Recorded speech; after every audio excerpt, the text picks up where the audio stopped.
পশ্চিমবঙ্গ এবং সিকিম ডিরেক্টরেটের সঙ্গে যুক্ত এনসিসি অফিসার হিসেবে ডিজি অ্যাওয়ার্ড 2024 পেলেন 56 বেঙ্গল ব্যাটালিয়ন এনসিসি অধীনস্থ কোম্পানি এক বাঁকুড়া খ্রিস্টান কলেজের রাষ্ট্রবিজ্ঞান বিভাগের অধ্যাপক ক্যাপ্টেন অরুণাভ ব্যানার্জি।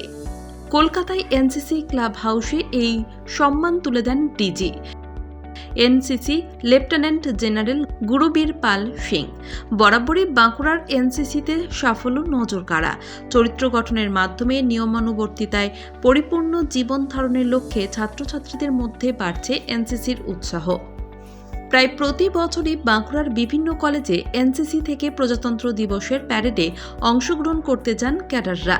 বাঁকুড়ার এনসিসির ইতিহাসে আরও একটি উল্লেখযোগ্য রেকর্ড যুক্ত হল। বাঁকুড়া খ্রিস্টান কলেজের রাষ্ট্রবিজ্ঞান বিভাগের অধ্যাপক ক্যাপ্টেন অরুণাভ ব্যানার্জি পেলেন ডিজি অ্যাওয়ার্ড। বিগত কয়েক বছরে ক্যাপ্টেন ব্যানার্জির ইউনিটের ধারাবাহিক সাফল্যের ফলস্বরূপ এই স্বীকৃতি। তার এই ইউনিট থেকে দিল্লির প্রজাতন্ত্র দিবসের প্যারেডে অংশগ্রহণ করেছে 9 জন ক্যাডেট। রাজ্যপালের মেডেল পেয়েছেন 6 জন ক্যাডেট।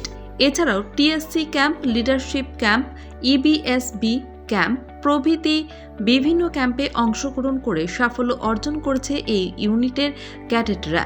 নিজের চরিত্র গঠনের মাধ্যমে এবং পার্সোনালিটি ডেভেলপমেন্টের সঙ্গে লিডারশিপ কোয়ালিটি তৈরি করে দেশের সেবা করাই এনসিসির মূল উদ্দেশ্য।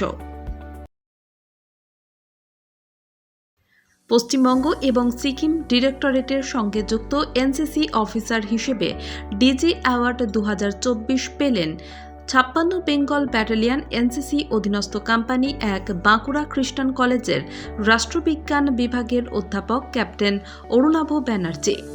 কলকাতায় এনসিসি ক্লাব হাউসে এই সম্মান তুলে দেন DG NCC lieutenant general গুরুবীর Pal Singh. বরাবরই বাঁকুড়ার এনসিসিতে সাফল্য নজর কাড়া, চরিত্র গঠনের মাধ্যমে নিয়মানুবর্তিতায় পরিপূর্ণ জীবন ধারণের লক্ষ্যে ছাত্রছাত্রীদের মধ্যে বাড়ছে এনসিসির উৎসাহ। প্রায় প্রতি বছরই বাঁকুড়ার বিভিন্ন কলেজে এনসিসি থেকে প্রজাতন্ত্র দিবসের প্যারেডে অংশগ্রহণ করতে যান ক্যাডাররা। বাঁকুড়ার এনসিসির ইতিহাসে আরও একটি উল্লেখযোগ্য রেকর্ড যুক্ত হল। বাঁকুড়া খ্রিস্টান কলেজের রাষ্ট্রবিজ্ঞান বিভাগের অধ্যাপক ক্যাপ্টেন অরুণাভ ব্যানার্জি পেলেন ডিজি অ্যাওয়ার্ড। বিগত কয়েক বছরে ক্যাপ্টেন ব্যানার্জির ইউনিটের ধারাবাহিক সাফল্যের ফলস্বরূপ এই স্বীকৃতি। তার এই ইউনিট থেকে দিল্লির প্রজাতন্ত্র দিবসের প্যারেডে অংশগ্রহণ করেছে 9 জন ক্যাডেট। রাজ্যপালের মেডেল পেয়েছেন 6 জন ক্যাডেট। এছাড়াও TSC camp, leadership camp, EBSB camp প্রভৃতি বিভিন্ন ক্যাম্পে অংশগ্রহণ করে সাফল্য অর্জন করেছে এই ইউনিটের ক্যাডেটরা। নিজের চরিত্র গঠনের মাধ্যমে এবং পার্সোনালিটি ডেভেলপমেন্টের সঙ্গে লিডারশিপ কোয়ালিটি তৈরি করে দেশের সেবা করাই এনসিসির মূল উদ্দেশ্য।